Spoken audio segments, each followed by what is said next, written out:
we're here at Beaver Stadium following Penn State's 34-0 victory over FIU. Drew Aller threw for 200 yards in this game, although it was not his best performance, and Chaz Coleman had his breakout party with a strip sack forced fumble that he recovered and almost took to the house.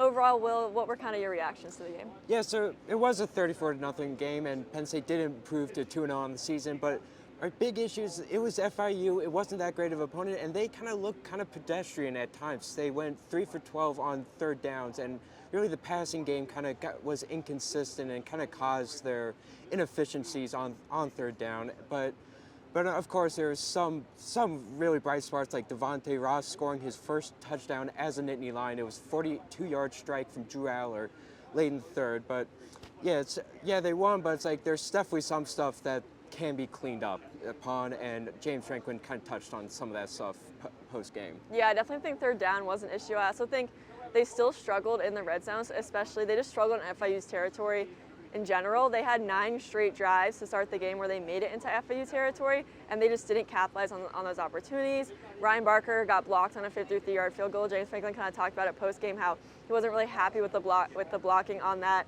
Felt like some of his players were just messing up the little things that they talk about all the time.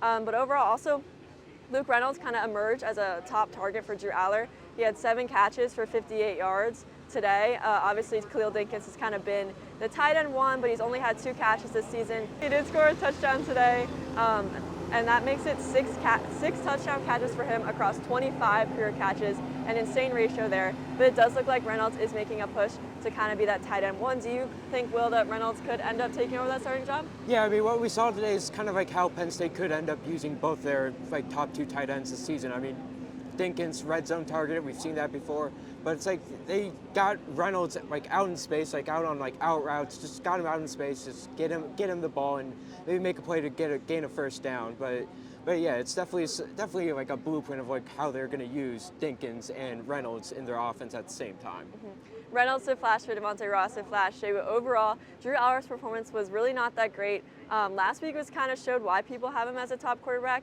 in college football, and today kind of showed why some are hesitant to put him there. Obviously, he did end up with 200 yards, 2 touchdowns. That throw to Devontae Ross was pretty beautiful, but overall, he just missed some easy throws, completely missed Nick Singleton on a bubble screen, and just, he was frustrated with himself. He said post-game he just doesn't think he was good enough. We'll see if he can clean that up next week against Villanova when Penn State's back in Beaver Stadium at 3:30.